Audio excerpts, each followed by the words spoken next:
Hey there, tech enthusiasts.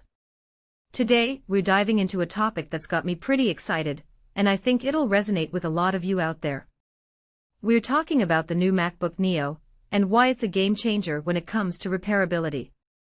Now, I've always been a fan of Apple products, but one thing that's always bugged me is their approach to repairs.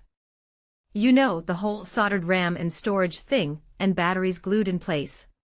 It's a pain, and it often means you have to send your device back to Apple or an authorized shop, which can be costly and time-consuming. But with the MacBook Neo, Apple seems to be taking a step in the right direction. According to the experts at iFixit, this new model is the most repairable MacBook they've seen in years. And when I say repairable, I mean it's a breath of fresh air compared to previous models. The big deal here is the battery. Instead of being glued in, it's held by a tray with screws. Now, I know what you're thinking, screws are a pain. But hear me out. iFixit points out that screws are way better than adhesive when it comes to repairs. And the fact that this battery is so easily accessible means you can replace it yourself without too much hassle.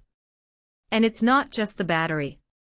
iFixit also mentions a flat disassembly tree, which basically means the whole process of taking the MacBook apart is simpler and more straightforward.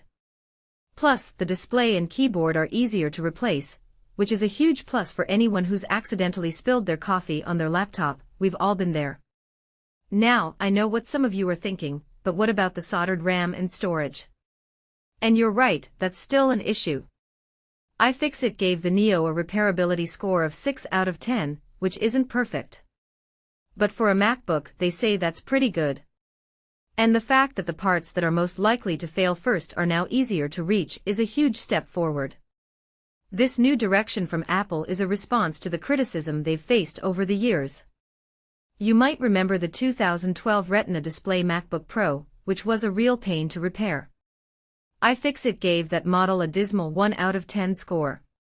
Since then, Apple has been pushing to keep repairs in-house or at authorized shops, which limited our DIY options. But with the MacBook Neo, it seems like Apple is listening to its customers and taking steps to make repairs more accessible. And that's a good thing, because it gives us more control over our devices and saves us from those expensive repair bills. So, what do you think about the new MacBook Neo? Are you excited about the increased repairability, or do you think Apple still has a long way to go? Let's keep the conversation going in the comments. Until next time, keep exploring and stay curious.